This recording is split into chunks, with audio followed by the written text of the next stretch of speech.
اللہ نے چاہا وہ ہوا، جو اللہ نے نہ چاہا وہ نہیں ہوا۔ جو اللہ چاہے گا وہ ہوگا، جو اللہ تعالیٰ نہیں چاہے گا وہ نہیں ہوگا، وہ نہیں ہوگا۔ اللہ کے چاہنے سے ہوتا ہے، مخلوق کے چاہنے سے کچھ نہیں ہوتا۔ اللہ تعالیٰ اپنے کرنے میں کسی مخلوق کا محتاج نہیں، اور ساری مخلوق اپنے کرنے میں اللہ تعالیٰ کی محتاج ہے۔ لا الہ الا اللہ، اکیلے اللہ سے ہوتا ہے، اللہ کے غیر سے نہیں ہوتا۔ یہ ساری مخلوق اپنے کرنے میں اللہ کی محتاج ہے، لیکن اللہ تعالیٰ اپنے کرنے میں کسی مخلوق کا محتاج نہیں۔ ساری مخلوق ایک طرف، اللہ تعالیٰ کا چاہنا ایک طرف۔ ابن عباس رضی اللہ عنہما کو اپنے ساتھ پیچھے بٹھایا ہوا تھا سواری پہ، ارشاد فرمایا، اے لڑکے، میں تجھے چند باتیں سکھلاتا ہوں، اللہ تعالیٰ تجھے فائدہ دے، ان باتوں سے تمہیں فائدہ ہوگا۔ احفظ اللہ یحفظک، اللہ تعالیٰ کے حکم کی حفاظت کرنا، اللہ تعالیٰ تیری حفاظت کرے گا۔ احفظ اللہ تجدہ تجاہک، اللہ تعالیٰ کے حکم کی حفاظت کرنا، ہر دم اللہ تعالیٰ کو اپنے سامنے پائے گا۔ احفظ اللہ، اللہ کو محفوظ رکھنا، ہر وقت یہ سمجھنا کہ اللہ میرے سامنے ہے۔ جو آدمی یہ سمجھے گا کہ اللہ تعالیٰ میرے سامنے ہے تو وہ اللہ کے حکم کی بھی حفاظت کرے گا۔ جس کو ہر وقت اللہ کا دھیان حاصل ہو جائے تو وہ اللہ کے حکم کی بھی حفاظت کرے گا، اور جو اللہ کے حکم کی حفاظت کرے گا اللہ تعالیٰ اس کی حفاظت فرمائے گا، اور اللہ تعالیٰ ہر دم اس کے ساتھ ہوگا۔ اللہ تعالیٰ نے جو ساری کائنات کو پیدا کیا ہے، وہ کائنات کی جتنی چیزیں پیدا فرمائی، جو کچھ اس میں ہے، یہ سارا اللہ تعالیٰ نے بیکار پیدا نہیں کیا، بیکار پیدا نہیں کیا۔ اللہ تعالیٰ نے اس کو کسی مقصد کے تحت پیدا کیا، انسان بھی اس میں، اور انسان کو اللہ تعالیٰ نے ساری کائنات میں اشرف المخلوق بنایا ہے، تمام مخلوق میں افضل اور اشرف بنایا ہے، تمام مخلوق میں اشرف اور افضل بنایا ہے۔ کیوں؟ کہ اللہ تعالیٰ نے اس کو جس چیز کا مکلف بنایا ہے، جن چیزوں کا مکلف بنایا ہے، وہ اس کائنات کے مقاصد میں سب سے افضل مقصد ہے۔ اور وہ کیا مقصد ہے؟ وہ کیا مقصد ہے؟ وَمَا خَلَقْتُ الْجِنَّ وَالْإِنسَ إِلَّا لِيَعْبُدُونِ، کہ میں نے جنوں اور انسانوں کو صرف اپنی عبادت کے لیے، صرف اپنی اطاعت کے لیے پیدا کیا۔ میں نے جنوں اور انسانوں کو صرف اپنی عبادت کے لیے، صرف اپنی اطاعت کے لیے پیدا کیا، اور کسی کام کے لیے نہیں پیدا کیا۔ اور اللہ تعالیٰ کی عبادت کرنا، اللہ کی اطاعت کرنا، یہ اعلیٰ ترین مقاصد میں سے ہے۔ تو کیونکہ انسان کو اس کائنات کے مقاصد میں سب سے بہترین مقصد کے لیے پیدا کیا، اس لیے انسان کو سب سے بہترین بنایا۔ وَلَقَدْ كَرَّمْنَا بَنِي آدم، ہم نے بنی آدم کو تمام مخلوق سے مکرم بنایا، اس کو اشرف بنایا، اس کو اعلیٰ بنایا، تمام مخلوق میں افضل بنایا۔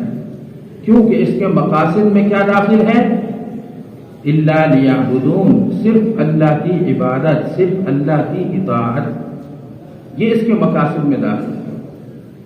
اس کے علاوہ اس کا کوئی مقصد نہیں ہے، کوئی مقصد نہیں ہے اس کا۔ ساری کائنات کے انسانوں کا، چاہے وہ اس مقصد کے میں آگے بڑھ رہے ہیں یا نہیں بڑھ رہے، اس کو اپنا مقصد سمجھتے ہیں نہیں سمجھتے، بہرحال یہ اس کی پیدائش کا مقصد ہے۔ اللہ نے اس کو اس کام کے لیے، کسی کی اطاعت، اللہ کی اطاعت، اللہ کی عبادت کے لیے پیدا کیا، کیونکہ یہ سب سے بڑا مقصد تھا انسان کی پیدائش کا۔ اس لیے اللہ تعالیٰ نے سورہ فاتحہ کے اندر، سورہ فاتحہ کا ایک نام ہے تعلیم الدعا، دعا کی تعلیم، دعا کی تعلیم اللہ نے سورہ فاتحہ میں دی ہے۔ پہلے اللہ کی تعریف ہے، لیکن دعا کا طریقہ اللہ نے بتایا کہ پہلے میری تعریف کرو، الحمدللہ رب العالمین، تعریفوں پہ تعریفیں، تمام تعریفیں اس اللہ کے لیے ہیں جو رب العالمین ہے، جو کیا ہے؟ رب العالمین ہے۔ الرحمن الرحیم، پہلی صفت اللہ نے ذکر کی رب العالمین۔ یہ رب العالمین ہونا یہ اللہ تعالیٰ کی صفت الرحمن الرحیم کا مظہر ہے۔ پھر صفت ذکر کی الرحمن الرحیم، بے حد مہربان، نہایت رحم کرنے والا۔ الرحمن کا معنی کیا ہے؟ بے حد مہربان، بے حد مہربان، جس کی مہربانی کی کوئی حد نہیں ہے۔ اس لیے علماء نے لکھا ہے کہ رحمان الدنیا والآخرہ، رحمان الدنیا والآخرہ، دنیا میں بھی اللہ رحمت کرتا ہے، آخرت میں بھی اللہ تعالیٰ رحمت کرنے والا ہے۔ انسانوں کے اندر بھی اللہ نے رحم کا مادہ رکھا ہے۔ اس لیے رحیم کے معنی ہے نہایت، انتہائی رحم کرنے والا۔ تو رحیم انسان کو کہہ سکتے ہیں کیونکہ اس کی انتہا ہے، اس میں رحمت کی انتہا ہے۔ رحمان کے معنی کیا ہے؟ بے حد مہربان کرنے والا، جس کی مہربانیاں دنیا کی زندگی کو بھی محیط ہیں اور آخرت کی ابد الآباد زندگی کو بھی محیط ہیں۔ وہ دنیا میں بھی مہربان ہے اور آخرت میں ہمیشہ ہمیشہ جو کچھ عطا ہوگا وہ صفت رحمان، اس کے صفت رحمان کی وجہ سے عطا ہوگا۔ بے حد مہربان، اس لیے رحیم تو نام رکھنا ٹھیک ہے، رحیم محمد رحیم نام رکھنا ٹھیک ہے، لیکن رحمان کہنا کسی کو درست نہیں ہے۔ عبد الرحمان نام رکھا جائے تو پھر کسی کو رحمان کہہ کر پکارنا کسی انسان کو یہ درست نہیں ہے۔ تو اللہ تعالیٰ نے اپنی صفت ذکر کی کہ تمام خوبیوں کا مستحق کیوں ہے وہ؟ اس لیے کہ وہ رب العالمین ہے، وہ رحمان الرحیم ہے، اس لیے کہ وہ مالک یوم الدین ہے، مالک یوم الدین، قیامت کا دن کا مالک ہے۔ اللہ نے سکھلایا کہ پہلے اللہ تعالیٰ کی تعریف کرو، پھر اللہ سے مانگو۔ اللہ نے کیا سکھلایا؟ کیا مانگو؟ کیا مانگو؟ اہدنا الصراط المستقیم، سیدھے راستے کی ہدایت مانگو۔ جس کو سیدھے راستے کی ہدایت مل گئی وہ اپنے مقصد پہ آ گیا، وہ اطاعت پہ اور فرمانبرداری پہ آ گیا۔ تو یہ اطاعت فرمانبرداری کیونکہ انسان کی زندگی کا مقصد ہے اور اعلیٰ ترین مقصد ہے، اس لیے فرمایا کہ ہر نماز کی ہر رکعت میں، ہر نماز کی ہر رکعت میں اس دن سورہ فاتحہ پڑھو، واجب ہے یہ۔ اہدنا الصراط المستقیم، یہ دعا پڑھنا واجب ہے۔ فرض نماز کی 17 رکعتیں، 12 سنتیں مؤکدہ ہیں، اس کے علاوہ نوافل کی جتنی رکعتیں ہیں روزانہ کی، ان کے اندر بھی کتنا کیا پڑے گا؟ فرض کی ساری رکعتوں میں، نوافل کی ساری رکعتوں میں، نوافل جو کوئی کتنی ہی رکعتیں نوافل آدمی پڑھ سکتا ہے، تو سب رکعتوں میں یہ دعا مانگے اہدنا الصراط المستقیم۔ اللہ نے انسان کو، مسلمان کو مکلف بنایا ہے، کسے باشد، کوئی مسلمان ہو، نبی ہو، صحابہ ہو، ولی ہو، غوث ہو، کتب ہو، عالم ہو، محدث ہو، فقیہ ہو، عام آدمی ہو، خاص آدمی ہو، امیر ہو، غریب ہو، بچہ بھی نماز پڑھے تو اس کو بھی سورہ فاتحہ پڑھنی ہے اور یہ دعا مانگنی ہے اہدنا الصراط المستقیم۔ ہدایت کتنی اہم چیز ہے، ہدایت کتنی اہم چیز ہے، اس لیے نماز سے باہر جو دعائیں مانگیں اس میں بھی ہدایت کو مقدم رکھیں۔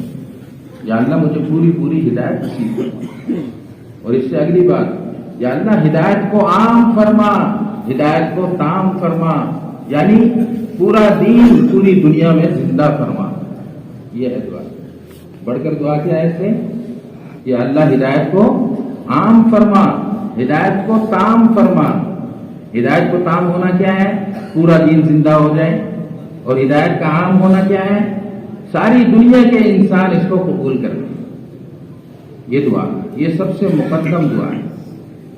دعاؤں کے آداب میں اللہ تعالیٰ کی ثنا بیان کرنا، درود شریف پڑھنا، استغفار کرنا، پھر اس کے بعد یہ تو ہدایت کی دعا مانگنا۔ جس کے دل میں کسک ہو ہدایت کے حاصل کرنے کی، طلب ہو، امت کے حال پر رحم ہو، تو یہ دعا مانگتا ہے، اپنی دعا ہدایت کی دعا مانگے گا، ساری انسانیت کی ہدایت کی دعا مانگے گا۔ تو یہ اس کے انسان کی زندگی کا، انسانی زندگی کا سب سے بڑا مقصد کیا ہے؟ اللہ تعالیٰ کی اطاعت کرنا، اللہ تعالیٰ کی عبادت کرنا۔ اس کو اپنی زندگی کا مقصد بنائے، اس کو اپنی زندگی کا مقصد بنائے، سمجھے کہ مجھے اللہ نے اپنے اوامر کو پورا کرنے کے لیے پیدا کیا۔ اور ایسا ہی نہیں ہے، ویسے تو اللہ تعالیٰ اتنا بڑا مالک ہے، آقا ہے، وہ خالق ہے، صرف اس کا خالق ہونا، اس کا مالک ہونا، اس کا آقا ہونا ہی یہ تقاضا کر رہا ہے کہ ہم اس کے اشاروں پہ چلیں، اس کی منشا پہ چلیں، اس کی مرضی پہ چلیں، اس لیے کہ وہ خالق ہے، وہ مالک ہے، وہ ہمارا آقا ہے۔ ہمیں یہ نہیں دیکھنا کہ ہم نے دیکھا کیا ہے، یہ نہیں دیکھنا۔ غلام یہ تھوڑی دیکھتا ہے، وہ کہتا ہے یہ میرا خالق ہے، یہ میرا مالک ہے، میرا آقا ہے۔ پہلے زمانے میں غلاموں کی خرید و فروخت ہوتی تھی، تو جو کسی غلام کو خرید لیتا وہ اس کا مالک ہو جاتا، وہ آقا ہوتا، وہ مملوک ہوتا، وہ اس کا غلام ہوتا۔ تو غلام سے پوچھو کیا کھائے گا، وہ کہے گا جو آقا کھلائے۔ کیا پہنو گے، جو آقا پہنائے گا۔ کیا کرو گے، جو آقا کہے گا، جو آقا کہے گا۔ آقا کوئی غلام نافرمانی کرے تو سب کہتے کہ سرکش ہو گیا، اس کی پٹائی ہونی چاہیے، اس کو آقا کے حوالے کرو، آقا جو مرضی اس کا کرے۔ زرخرید غلام نہیں، اور انسان تو اللہ تعالیٰ کے پیدا کیے ہوئے بندے ہیں۔ زرخرید غلام کی بات نہیں ہے، اس غلام کو تو پیدا اللہ نے کیا، اس نے تو صرف خریدا ہے نا پیسے دے کے، اور یہاں تو پیدا ہی اللہ تعالیٰ نے کیا ہے، پیدا ہی اللہ تعالیٰ نے کیا ہے۔ تو وہ کتنا بڑا مالک ہے، کتنا بڑا خالق ہے، کتنا بڑا آقا ہے۔ لیکن اللہ نے ایسا نہیں کیا کہ بس احکامات دے دیے، یوں کرو یوں کرو یوں کرو، ایسا نہیں کیا، بلکہ ہر حکم کے ساتھ اللہ نے اس کا بدلہ بھی رکھا ہے، اس کا بدلہ بھی رکھا ہے۔ گو کہ تم ہمارے غلام ہو، ہمارے بندے ہو، تمہارے ذمہ ویسے ہی بحیثیت بندہ ہونے کے احکامات کی وجہ آوری ہے، لیکن ہم نے تمہیں ایسا نہیں سمجھا، ہم نے تمہیں ایسا نہیں سمجھا، ہم نے تمہیں ایسا نہیں سمجھا۔ ہم یوں سمجھیں گے کہ ایسے دنیا میں ایک آدمی دوسرے کے ساتھ بھلائی کرے تو دوسرا آدمی بھی اس کے ساتھ بھلائی کرتا ہے، ہم یوں سمجھیں گے کہ تم نے اچھا کام کیا، ہم اس سے بہترین بدلہ عطا فرمائیں گے، کہ ہم کریم ہیں، تھوڑے پہ زیادہ عطا کرنے والے ہیں، بڑے قصور پہ بڑی معافی دینے والے ہیں، ہم کریم ہیں۔ ایسا نہیں ہے کہ تم کہو تو ہم کہیں کہ ہمارے غلام ہیں، ہمارے بندے ہیں، کافی ہیں، یہ ان کے لیے کرنا چاہیے ان کو، ایسا نہیں۔ بندہ جو کچھ کرتا ہے اللہ کے لیے، جب نیک عمل کرتا ہے تو اللہ تعالیٰ اس کا بڑھا چڑھا کر ثواب عطا فرماتا ہے، بڑھا چڑھا کر ثواب عطا فرماتا ہے۔ یہی نہیں، عام طور پہ ذہنوں میں کیا ہے، عام طور پہ ذہنوں میں یہ ہے کہ ہم یہ سمجھتے ہیں کہ اگر اللہ کا حکم پورا کریں گے، دین پر چلیں گے تو ہماری آخرت بن جائے گی، جنت مل جائے گی، بس جنت مل جائے گی، بس اسی کو سوچتے ہیں۔ لیکن اللہ تعالیٰ نے ایسا نہیں، اللہ کے ہاں ایسا نہیں ہے۔ اللہ تعالیٰ کے تو یہاں یہ ہے کہ جو دین پر چلے گا ایمان کے ساتھ، جو دین پر چلے گا اور دین پر چلنے کو مقدم رکھے گا، ہم اس کو دنیا میں عمدہ زندگی عطا فرمائیں گے، دنیا میں عمدہ زندگی عطا فرمائیں گے، اور آخرت میں اس کو وہ نعمتیں اور وہ جنتیں عطا ہوں گی جس کا تصور بھی نہیں کر سکتا، وہ کچھ عطا ہوگا۔ اللہ تعالیٰ بہت دینے والا ہے، بہت دینے والا ہے، بڑا قدردان ہے۔ اللہ کی صفات میں سے ایک صفت ہے شکور، شکور، شکور، بہت زیادہ قدر کرنے والا، بہت زیادہ قدر کرنے والا۔ دیکھو نا، بندہ نیت کرے نیکی کی، حدیث پاک میں لاتا ہے کہ بندے نیکی کرنے کی نیت کرتا ہے تو اس کی ایک نیکی لکھ لی جاتی ہے، گویا کہ اس نے کر لی ہے۔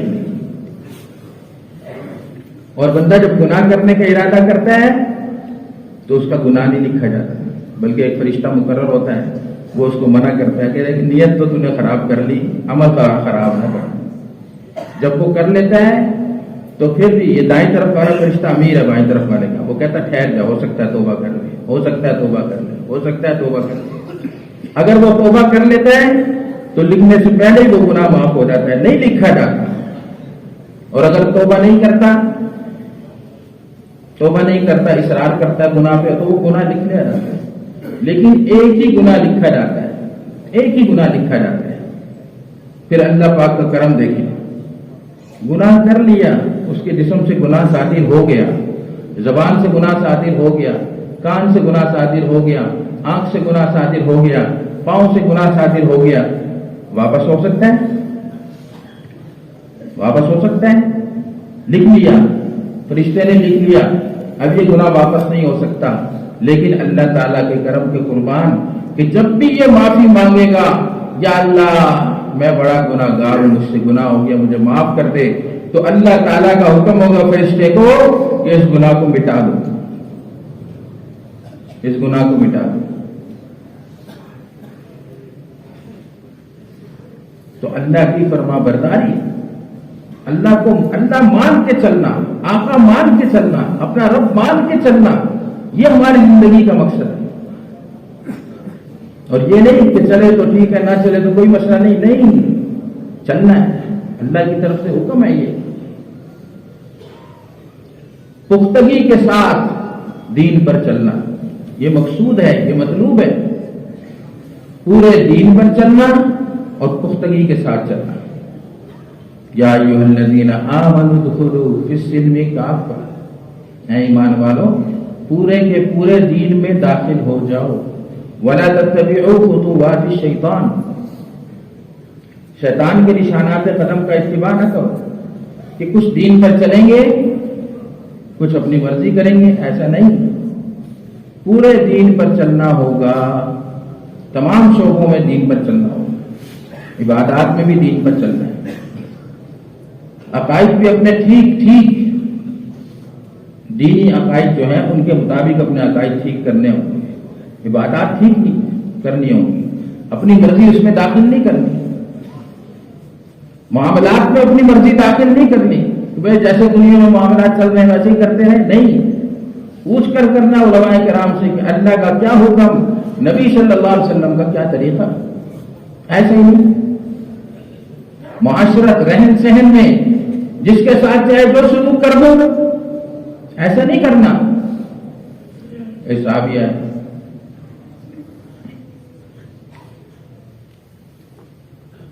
اپنے بیٹے کو کچھ دینا چاہتے تھے، بلکہ دے دیا، حضور صلی اللہ علیہ وسلم کی خدمت میں آئے، آپ کو پتہ لگ گیا کہ انہوں نے اپنے بیٹے کو، ایک بیٹے کو دیا، باقی بیٹوں کو نہیں دیا، تو آپ نے فرمایا کیا تم نے سارے بیٹوں کو یہ غلام دیا، اس کو ایک غلام دے دیا، باقیوں کو نہیں دیا؟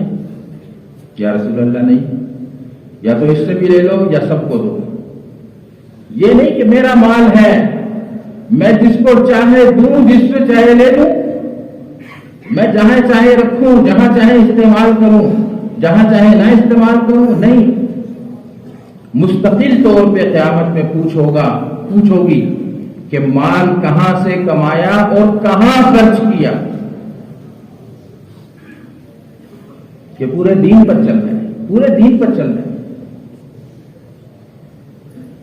رہن سہن ٹھیک ہو، ابا کے ساتھ، والدین کے ساتھ والدین والا سلوک کرنا ہوگا، بیوی کے ساتھ بیوی والا سلوک کرنا ہوگا، بیوی کو خاوند کے ساتھ خاوند والا سلوک کرنا ہے، والدین کے ساتھ پھر علماء سے پوچھ کے کہ خاوند کو مقدم رکھنا ہے، والدین کو مقدم رکھنا ہے، مرد پوچھے کہ والدین کو مقدم رکھنا ہے، بیوی کو مقدم رکھنا ہے، میرے بچے بھی ہو گئے، میرے والدین بھی ہیں، والد کو مقدم رکھنا ہے، بچوں کو مقدم رکھنا ہے، ایک پڑوسی ادھر ہے، ایک پڑوسی ادھر گھر چھوڑ کے ہے، عائشہ رضی اللہ عنہا نے پوچھا یا رسول اللہ کون سا پڑوسی میرے سلوک کا زیادہ حقدار ہے؟ یہ ہے، دین ہر چیز سے متعلق ہے۔ عائشہ رضی اللہ عنہا نے پوچھا یا رسول اللہ کون سا پڑوسی میرے سلوک کا زیادہ حقدار ہے؟ آپ نے فرمایا کہ جس کا دروازہ تیرے سے زیادہ قریب ہو، جس کا دروازہ تیرے سے زیادہ قریب ہو۔ دیکھنا ہوگا ہر معاملے میں، دیکھنا کہ اللہ کا حکم کیا ہے، پورے دین پر چلنے کا حکم ہے، اور فرمایا کہ شیطان کی نشانات قدم پر مت چلو کہ کچھ چلیں گے کچھ نہیں چلیں گے، نہیں، نتیجہ ارذل کے تابع ہوتا ہے۔ پورے دین پر چلنا اور مضبوطی کے ساتھ دین پر چلنا، دونوں باتیں ہیں، دین پر چلنا اور مضبوطی کے ساتھ دین پر چلنا، مضبوطی کے ساتھ۔ وَاعْتَصِمُوا بِحَبْلِ اللَّهِ جَمِيعًا وَلَا تَفَرَّقُوا، اللہ کی رسی کو مضبوطی سے تھامو۔ اس کا مفہوم صحیح عرض کر رہا ہوں، جو صحیح مفہوم ہے اس کا۔ عام طور پہ یہ کہتے ہیں، یہ اس موقع پہ استعمال کرتے ہیں کہ لڑائی جھگڑے نہ کرو جی، فرقہ بندی نہ کرو، نہیں، اس کا مفہوم صحیح یہ ہے کہ اللہ کی رسی کو مضبوطی سے تھام لو۔ اللہ کی رسی کیا ہے؟ اللہ کا دین، قرآن و حدیث، اللہ کا دین، اللہ کے دین کو مضبوطی سے تھام لو۔ ولا تفرقوا، یوں نہ ہو کہ کچھ لوگ تو کریں کچھ لوگ نہ کریں، سارے اجتماعی طور پہ پورے دین پر چلو۔ یہ ہے اس آیت کا مفہوم کہ اللہ کی رسی کو مضبوطی سے تھامو۔ اس کی اجازت نہیں ہے کہ کچھ لوگ چلیں کچھ لوگ نہ چلیں، اب کچھ لوگ نہ چلیں تو چلنے والے نہ چلنے والوں کو فکر کریں، ورنہ یہ بھی ضائع ہو جائیں گے۔ یہ ہے فرقہ بندی کہ کچھ دین پہ چل رہے ہیں کچھ نہ چل رہے ہوں، یہ ہے اللہ کی ناراضگی کے سبب، یہ ہے کمزوری، مسلمانوں میں کمزوری آنے کا سبب۔ جو نہیں ہے نہیں چل رہے ان کو بھی فکر کرو، دین پہ چلاؤ۔ حضرت عائشہ رضی اللہ عنہا نے پوچھا کہ یا رسول اللہ، جب خباثت غالب ہو جائے کیا اللہ کا عذاب نیکوں پر بھی آئے گا؟ اگر کچھ لوگ بدکار ہوں، نافرمان ہوں، ان کی وجہ سے عذاب آئے تو نیکوں کو بھی آئے گا؟ حضور نے فرمایا ہاں، یہ ہو جاتا ہے۔ جب خباثت غالب آ جائے تو اللہ کا عذاب آتا ہے، اور دنیا میں نیکوں پر بھی آئے گا، اور نیکوں کی غلطی کی وجہ سے آئے گا۔ انہوں نے جب نافرمانی شروع ہوئی تو اس کو جڑ سے کیوں نہیں پکڑا، کیوں نہیں اس کو روکا؟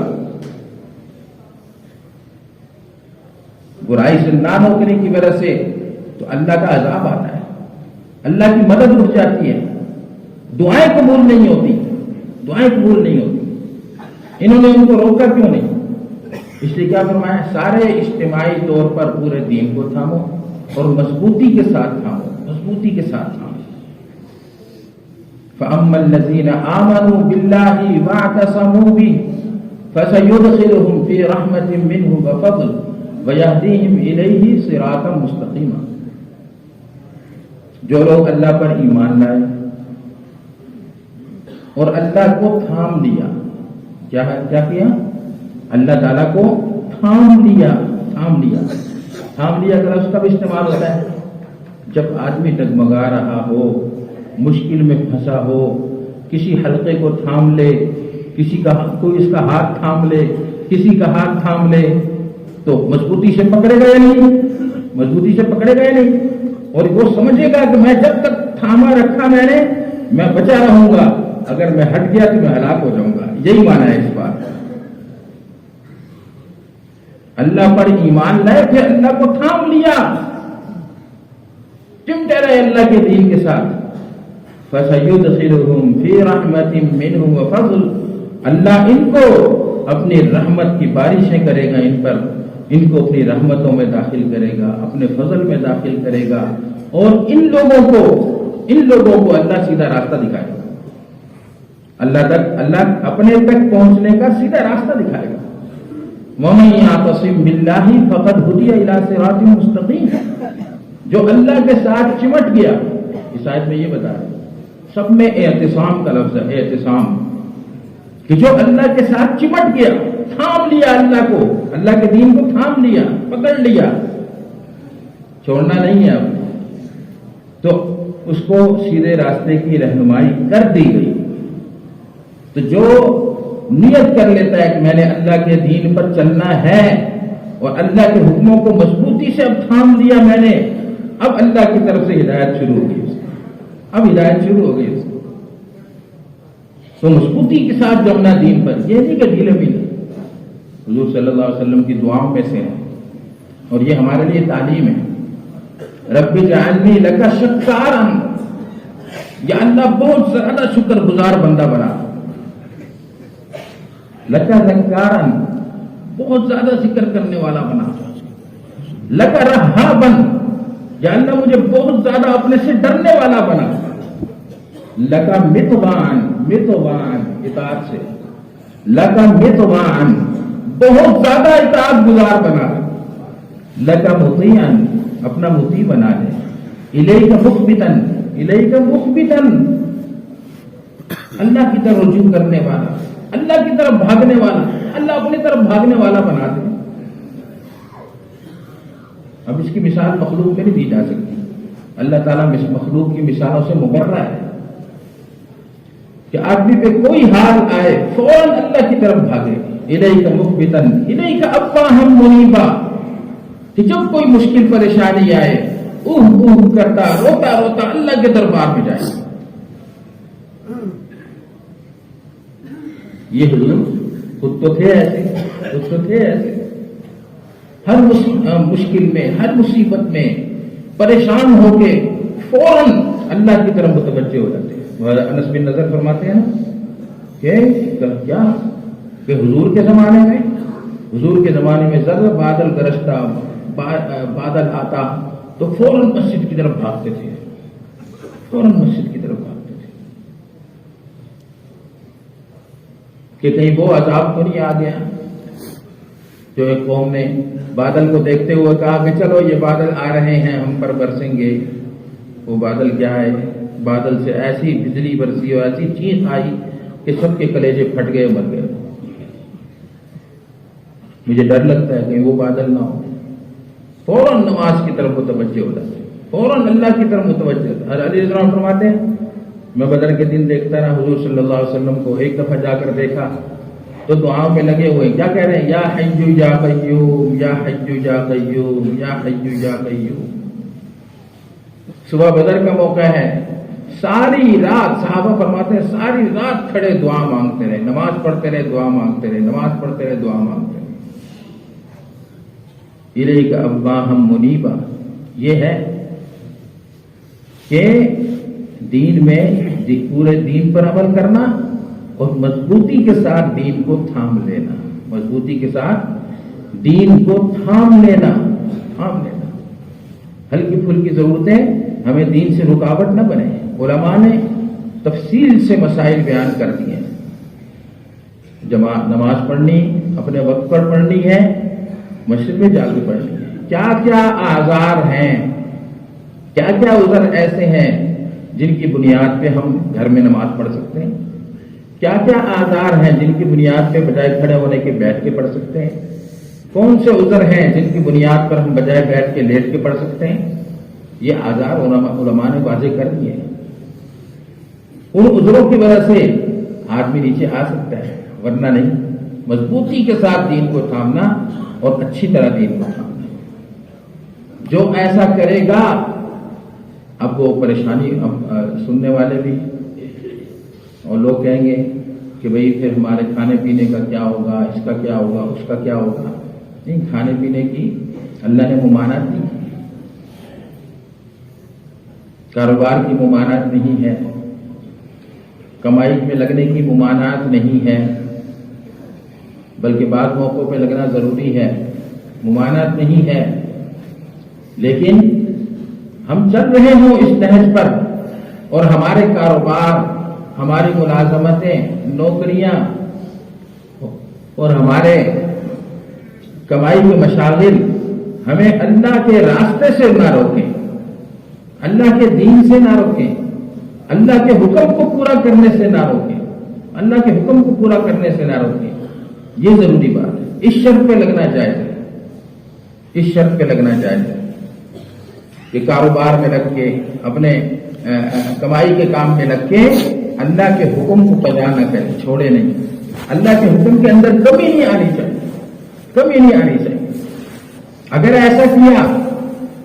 ایسا کیا تو یہ وہ آدمی ہے جس کو دنیا اللہ کے حکم سے غافل نہیں کرتی، اللہ کے حکم سے ہٹاتی نہیں، اس کے لیے وہ فضائل ہیں، پھر اس کے لیے وہ فضائل ہیں کہ اللہ عمدہ زندگی عطا فرمائے گا، عمدہ زندگی عطا فرمائے گا، خیروں برکتوں والی زندگی، محبتوں والی زندگی، محبتوں والی زندگی، لڑائی جھگڑوں سے پاک زندگی، الجھنوں اور پریشانیوں سے پاک زندگی اللہ تعالیٰ عطا فرمائے گا، جیسے صحابہ کی زندگی، صحابہ کی زندگی کچھ بھی پاس نہ ہو، آپس میں محبت ہو تو سب خوش ہیں۔ صحابہ کی زندگی بڑوں سے سنتے، صحابہ کی تعداد فرض اگر 1000 تھی تو 999 ایسے تھے جو ایک صحابی کے لیے تڑپنے والے تھے اور اس کی فکر رکھنے والے تھے، اور ہر صحابی 909 کی فکر رکھتا تھا، ان کے لیے تڑپنے والا تھا اور ان کے لیے قربانی کرنے والا تھا۔ صحابہ کا جذبہ ایسا کہ اپنے بھائی کے لیے، اپنے مسلمان بھائی کے لیے خود فاقے میں ہیں اور دوسرے مسلمان بھائی کی ضرورت کو پورا کر رہے ہیں، اپنی ضرورت کو قربان کر رہے ہیں، اپنی حاجت کو قربان کر رہے ہیں۔ یہ زندگی ہے عمدہ زندگی۔ حضور صلی اللہ علیہ وسلم کی خدمت میں مہمان آئے، حضور نے فرمایا کون لے کے جائے گا، اس میں مہمانی کون کرے گا؟ انصاری صاحب ہی کھڑے ہوئے کہ میں لے کر جاؤں گا۔ گھر گئے، بیوی سے کہا حضور کا مہمان ہے، جو کچھ ہے سب سامنے رکھنا۔ انہوں نے کہا اللہ کی قسم اتنا ہی ہے جتنا بچوں کے لیے کافی ہوگا، بچے کھا سکیں گے۔ تو میں کوئی بات نہیں، بچوں کو بہلا پھسلا کے سلا دو، اور کیونکہ ایک ہی آدمی کے لیے ہے اس لیے حضور کے مہمان کو کھلا دیں، ہم دونوں ساتھ بیٹھیں گے، مروت ہے، مروت میں ساتھ بیٹھ جائیں گے، اس وقت تک پردے کا حکم نہیں آیا ہوگا، ساتھ بیٹھ جائیں گے، اور چراغ گل کرنے کے بہانے تم چراغ کو بجھا دینا تاکہ مہمان سیر ہو کے کھا لے۔ یہ ترتیب نہیں بنائی، مہمان کو کہا بھائی تمہیں پتہ ہے فاقوں کے دن ہیں، آج کل کمی ہے کھانے پینے کی، تو ایسا کرتے ہیں ایک ہی آدمی کا کھانا ہے تو ہم تھوڑا سا بچوں کے لیے رکھ لیں، تھوڑا سا تمہیں کھلا دیں گے، آدھا بچوں کے لیے رکھ لیں، آدھا تم کھا لو، یا آدھا ہم دونوں کھا لیں گے، آدھا تم کھا لینا۔ ایسا نہیں کیا، کیا ایمان تھا۔ تو فرمایا کہ اس کا پیٹ بھر جائے، حضور کے مہمان کا پیٹ بھر جائے، ہم ساری رات بھوکے رہیں گے، بچے ساری رات بھوکے رہیں گے۔ صبح کو حضور کی خدمت میں آئے، حضور صلی اللہ علیہ وسلم نے ارشاد فرمایا رات کو تمہارا اپنے مہمان کے ساتھ سلوک اللہ کو پسند آ گیا ہے۔ وَيُؤْثِرُونَ عَلَىٰ أَنفُسِهِمْ وَلَوْ كَانَ بِهِمْ خَصَاصَةٌ۔ بعض علماء فرماتے ہیں یہ آیت اس موقع پہ نازل ہوئی کہ یہ اپنی جانوں پر اوروں کو ترجیح دیتے ہیں چاہے خود ان پر سخت ضرورت بھی کیوں نہ ہو۔ یہ ہے عمدہ زندگی بھائیو، یہ ہے عمدہ زندگی۔ یہی زندگی اللہ پاک عطا فرمائے گا جو دین پر جمے گا، دین پر جمے گا بھائیو۔ دین کی بنیادی چیز جو ہے، دین پہ وہ آدمی جمے گا جو بنیاد سے چلے گا۔ بنیادی بات کیا ہے؟ یقینوں کا ٹھیک ہونا، یقینوں کا ٹھیک ہونا۔ جس کا یقین ٹھیک ہوگا وہ دین پر چل سکے گا، جس کے دل سے دنیا کی محبت نکلے گی اتنا دین پر چل سکے گا۔ یقینوں کا ٹھیک ہونا ضروری ہے، اس لیے سارے نبیوں کی دعوت یقین کی دعوت ہے، سارے نبیوں کی دعوت۔ کم و بیش 1.25 لاکھ نبی تشریف لائے، سب کی دعوت کیا ہے؟ لا الہ الا اللہ، یہ دعوت ہے۔ سب کے دلوں سے غیر کو نکالا، غیر کے یقین کو نکالنا، دلوں کے اندر غیر کا یقین، یہ میل کچیل ہے دل کا، میل کچیل ہے۔ حضور صلی اللہ علیہ وسلم کی دعاؤں میں ہے امت کی تعلیم کے لیے، آپ کے دل میں غیر کا یقین نہیں تھا لیکن امت کی تعلیم کے لیے فرمایا وَاسْلُلْ سَخِيمَةَ صَدْرِي، یا اللہ میرے سینے کے میل کچیل کو کھرچ کے نکال دے۔ وَاسْلُلْ سَخِيمَةَ صَدْرِي، میرے دل کے میل کچیل کو، سینے کے میل کچیل کو کھرچ کے نکال دے۔ اللہ کے غیر کا یقین یہ خطرناک چیز ہے۔ جب تک اللہ کی ذات عالی پہ کامل یقین نہیں آتا اس وقت تک پورے دین پر چلنا مشکل ہے۔ اس لیے سارے نبیوں کی پہلی دعوت جو ہے وہ یقین کی دعوت ہے، اس کلمے کی دعوت، اللہ کے غیر کو دل سے نکالو۔ حضور صلی اللہ علیہ وسلم کے ارشاد کا مفہوم ہے کہ اس امت کے اصلاح کی ابتدا صحیح یقین اور زہد سے ہوئی ہے، صحیح یقین سے اور زہد سے ہوئی ہے۔ صحیح یقین کیا ہے؟ اللہ سے ہونے کا یقین کہ اللہ سے ہوتا ہے، اللہ کے غیر سے نہیں ہوتا، اللہ سے ہوتا ہے، اللہ کے غیر سے نہیں ہوتا، اور اللہ تعالیٰ اپنے کرنے میں غیر کا محتاج نہیں ہے، اور جتنا بھی غیر ہے یہ اللہ تعالیٰ کا محتاج ہے۔ یہ کلمہ کلمۃ الیقین ہے، صرف زبان سے پڑھنا کافی نہیں، زبان سے پڑھا تو صرف کلمہ ہے، جب تک دل میں نہیں اترتا اس وقت تک یہ یقین نہیں کرتا، اور ایسے پختہ طریقے سے اترا ہوا ہو، جتنی بھی مادیت کی ظاہری اور زہریلی ابہامائیں چلیں ان سے یہ متاثر نہ ہو، اس درجے کا یقین بنانا ضروری ہے۔ مخلوق کا تاثر دل سے نکل جائے، اللہ سے ہونے کا یقین آ جائے، اللہ سے ہوتا ہے، اللہ کے غیر سے نہیں ہوتا، اور اللہ تعالیٰ اپنے کرنے میں کسی غیر کا محتاج نہیں ہے، اور جتنا بھی غیر ہے سب اللہ تعالیٰ کا محتاج ہے۔ ظاہری نقشوں میں جتنا کچھ ہو رہا ہے، جس سے جو کچھ ہو رہا ہے یہ اللہ کر رہا ہے، اللہ کر رہا ہے۔ اسباب کو پیدا کرنے والا کون ہے؟ اللہ ہے۔ اسباب سے جو کچھ ہو رہا ہے وہ بھی اللہ کے حکم سے ہو رہا ہے۔ اللہ تعالیٰ تو قادر مطلق ہے، قادر مطلق، اسباب کے بغیر بھی اللہ تعالیٰ کرتا ہے، اسباب سے بھی اللہ کر رہا ہے۔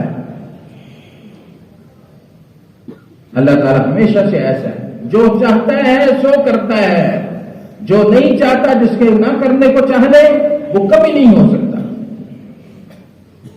تو حضرت ابن عباس نے فرمایا اس بات کا یقین کر لو، ساری دنیا کے انسان تمہیں نفع دینے کے لیے جمع ہو جائیں، تمہیں اتنا نفع دے سکیں گے جتنا اللہ چاہے گا۔ اگر اللہ چاہتا ہے جتنا وہ چاہ رہے ہیں، اللہ نے بھی اتنا ہی چاہا ہوا ہے، تو وہ تمہیں نفع ملے گا، لیکن اللہ کے چاہنے سے ملے گا۔ اور اگر وہ نفع چاہتے ہیں، اللہ تعالیٰ تمہارے حق میں نقصان چاہتے ہیں، تو ساری دنیا کے انسان مل کر تمہیں نفع نہیں پہنچا سکتے۔ ساری دنیا کے انسان مل کر تمہیں نقصان پہنچانا چاہتے ہیں، حدیث کے مفہوم کے مطابق عرض کر رہا ہوں، تو اتنا ہی نقصان پہنچا سکیں گے جتنا اللہ چاہے گا۔ یعنی اگر اللہ چاہے کہ تمہیں نقصان نہ پہنچے تو ساری دنیا کے انسان مل کر تمہیں نقصان نہیں دے سکتے، اللہ تمہیں نقصان سے بچائے۔ یہ یقین ہو، اور اس بات کا یقین بنائیں، اس بات کا یقین کرنا ضروری ہے کہ اللہ نے دنیا اور آخرت کی کامیابی دین میں رکھی ہے۔ جو دین پر چلے گا اللہ دنیا اور آخرت میں کامیابی دے گا، اور جو دین کو چھوڑے گا اللہ دنیا اور آخرت میں ناکام کر دے گا۔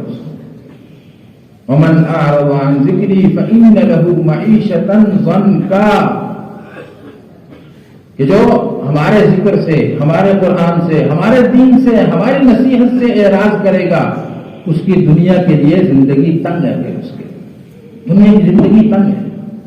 ہم یہ نہیں کہتے کہ مال و دولت نہیں ملے گا، چیزیں نہیں، سب کچھ مل جائے گا، محنت کرے گا، دنیا دار و اسباب ہے، محنت کرے گا، مال بھی ملے گا، کار کوٹھی بھی ملے گی، سب کچھ ملے گی، لیکن دنیا کی زندگی اللہ ناراض ہو کے تنگ کر دے گا۔ یہ یقین کرنا ضروری ہے۔ بندہ یہ یقین کرتا ہے تو دین پر چلنا آسان ہوتا ہے۔ اس لیے قرآن پاک میں عام طور پہ مسلمانوں کو یا ایھا الذین آمنو کہہ کر مخاطب کیا، اے ایمان والو، یہ کرو یہ نہ کرو، یہ کرو یہ نہ کرو، ایمان کے ساتھ حکم دیا کہ ایمان والا جو ہوگا اس کے اندر ماننے کی صلاحیت ہے، یہ کرو تو وہ کرے گا، جب کہا جائے گا نہ کرو تو وہ نہیں کرے گا۔